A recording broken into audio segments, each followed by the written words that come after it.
Our movie starts in the least known city in Corona South, with Ethan, a high school student, who begins dreaming of a mysterious girl whose face he can't see. In the dream, he desperately wants to reach her, but before he can, he wakes up terrified. He dreams of her every day for the past 9 months and talks about how his life is boring and lacks excitement, just like his city. He runs a bit in the early morning and goes to the place he dreams of her in, by the well. He begins his penultimate year of school, and on the first day, he goes with his friend Wesley to school. Wesley tells him, "Lena, the new girl," and Ethan notices the number 104 on her wrist. The day ends, and on his way home, Ethan finds Lena standing in the middle of the street in the rain, her car broken down, and she needs help. He offers to take her home, and they start talking. She tells him she's moved a lot since she was young, and that both her parents are deceased. He drives her home, and they stop by the woods where Ethan notices a crowd gathering, watching lightning that seems. After a while, in class, Emily tries to bully Lena, saying her family are devil worshippers and that her church forbids her to associate with anyone from the Dockhen family because they are cursed. Suddenly, all the windows of the classroom explode, and glass flies everywhere. Ethan goes to check on Lena, but she leaves the classroom, and he follows her after school. He finds her house looks very old from the outside, but when he enters, it's quite different. He steps out and sees Lena sitting in her garden. He tells her he came to check on her. The number on her wrist has changed to 79. He apologizes for his earlier rude behavior and explains that she's a shallow bully, not to take it seriously. They talk a bit about books they've read, and then Lena tells him he needs to leave before her uncle sees him. Her uncle, Mike, calls her and asks about who she's with. Ethan introduces himself, and Mike invites him in after learning that Ethan's mother is Lily Evers. They talk about the city, how it's divided between those too dumb to leave and those so attached to it they can't. Ethan's mom used to say the same thing. Mike asks Ethan about his future, and Ethan talks about how he plans to attend a local university, graduate, become a teacher in the city to stay near his sick father, marry Emily, who he won't be able to provide for, cheat on her, leave his kids with Emily, live alone, and eventually commit suicide. Lena feels something's wrong with Ethan until he excuses himself to leave. She realizes Mike did something to Ethan, making him speak that way. After Ethan leaves the house, her uncle confronts her, blaming her for starting friendships again, which he doesn't want. He warns that the glass explosion at school was just the beginning of what she's doing. Ethan believes Lena will never talk to him again, and she cries, looking out of her window. She sees Ethan still at her house and gestures for her to meet him again. He shows her the necklace of her grandfather as a gift, with an engraving that matches her birthday. She says it's a strange coincidence, and he tells her he's been dreaming of her for a long time. Once she holds the necklace, Ethan starts seeing visions of a war and a girl named Jenny Fev. He wakes up in his bed, confused about how he got there or how the necklace ended up with him. He goes downstairs, and his mother's friend is there. She sees the necklace in his hand and tells him to bury it and stay away from Lena and the Dockhen family. Ethan decides to visit Lena again, but when he enters the gate, he finds himself in a loop. Each time he goes through, he sees her again. He runs through the woods and suddenly the world darkens, and a dark force attacks him until Lena saves him and helps him escape. She tells him that she's different from the others, and he has special abilities. The dark force attacking him is a curse from the Dockhen family to protect their home. As a caster, she's still learning how to control her powers. Breaking the windows at school wasn't intentional, but she's still learning. Ethan asks about the necklace's effect, and she says she doesn't understand what happened either. She shows him part of her powers but warns him not to reveal them to anyone else. Her uncle arrives, and she tells Ethan to leave before he comes. Ethan asks her to go out with him on Friday, but she says no because of the Harvest Festival, a gathering that happens every year. The trees outside her window start growing, and she uses her powers to help them grow. The story continues with Ethan and Lena on a boat, where she meets Ken.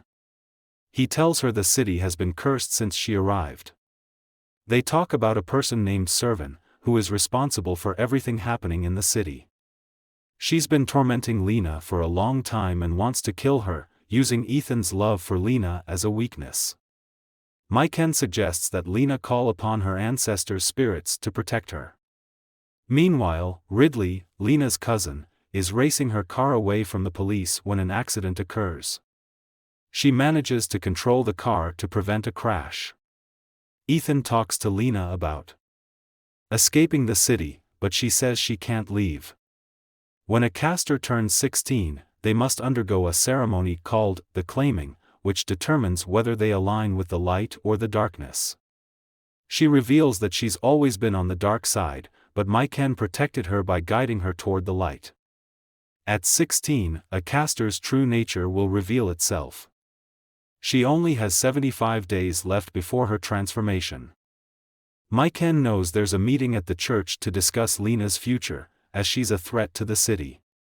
He defends her, claiming that the weather disruptions are caused by natural disturbances and that she has nothing to do with them. Ken controls most of the city and suggests that Lena stay in school and not be disturbed again. He gives his back to the church leader, Miss Lincoln, and leaves. The sky darkens, and Ethan finds himself alone. He encounters a woman disguised as Miss Lincoln, who reveals that Ken is Servan's brother and is trying to keep Lena from becoming truly evil.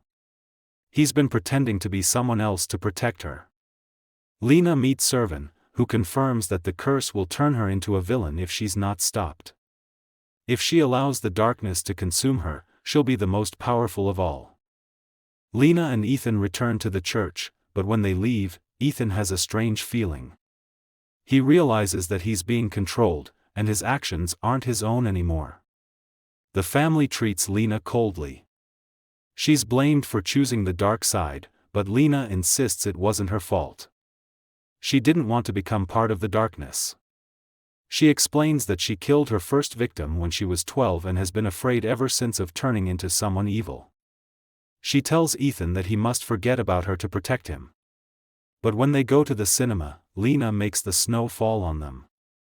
They have a moment together, and Ethan wishes for the perfect Christmas as they stand in the snow. She tells him she has to erase his memory to protect him. The next morning, Ethan wakes up with no memory of his love for Lena.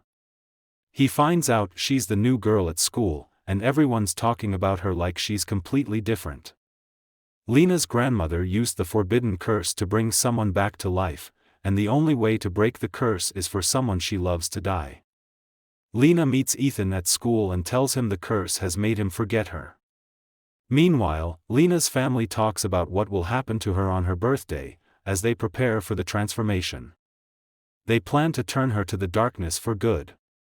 On the night of her birthday, during a school play, Wesley, who has been controlled by the curse, shoots Ethan with a real bullet.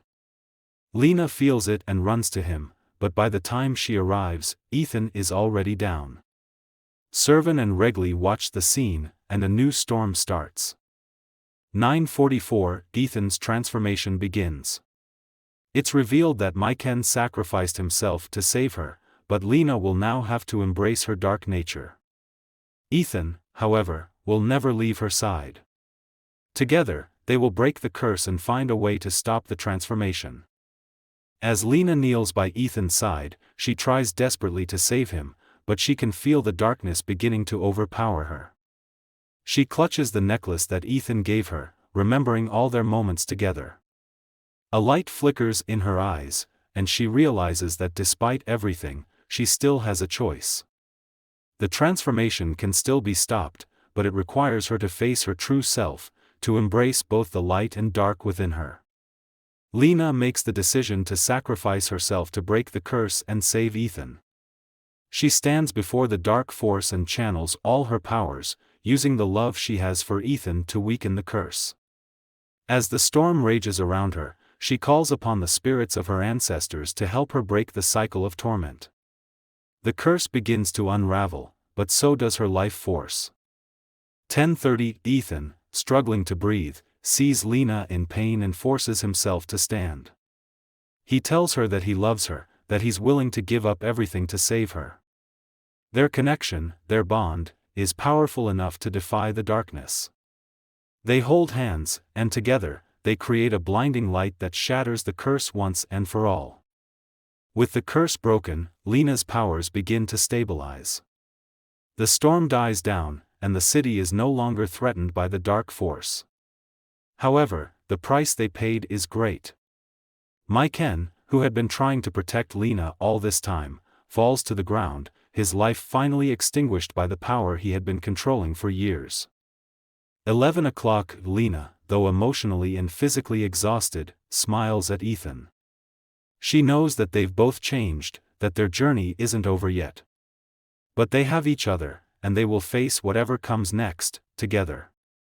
As the sun rises over the city, Ethan and Lena walk hand in hand, knowing that their lives will never be the same. But for the first time, they feel a sense of peace, knowing that they have finally broken free from the curse and found their own path. Ethan and Lena, now free from the curse, begin to rebuild their lives. But the memory of the battles they fought and the sacrifices they made never fades. They are no longer the same people they were before the curse, but in each other, they find strength. 11:45. Lena decides to honor the legacy of her ancestors by teaching others about the balance between light and darkness. She becomes a guide to those who face similar struggles, helping them embrace their own dualities and find peace. Ethan, though still haunted by the dark days they lived through, finds a new purpose in protecting their city, ensuring that no other evil will rise again. His love for Lena remains his guiding light, and he works by her side, always ready to face whatever comes next. 12:15. Years later, their daughter, now grown, stands beside them. She has inherited the strength and wisdom of her mother, and the bravery of her father. Together,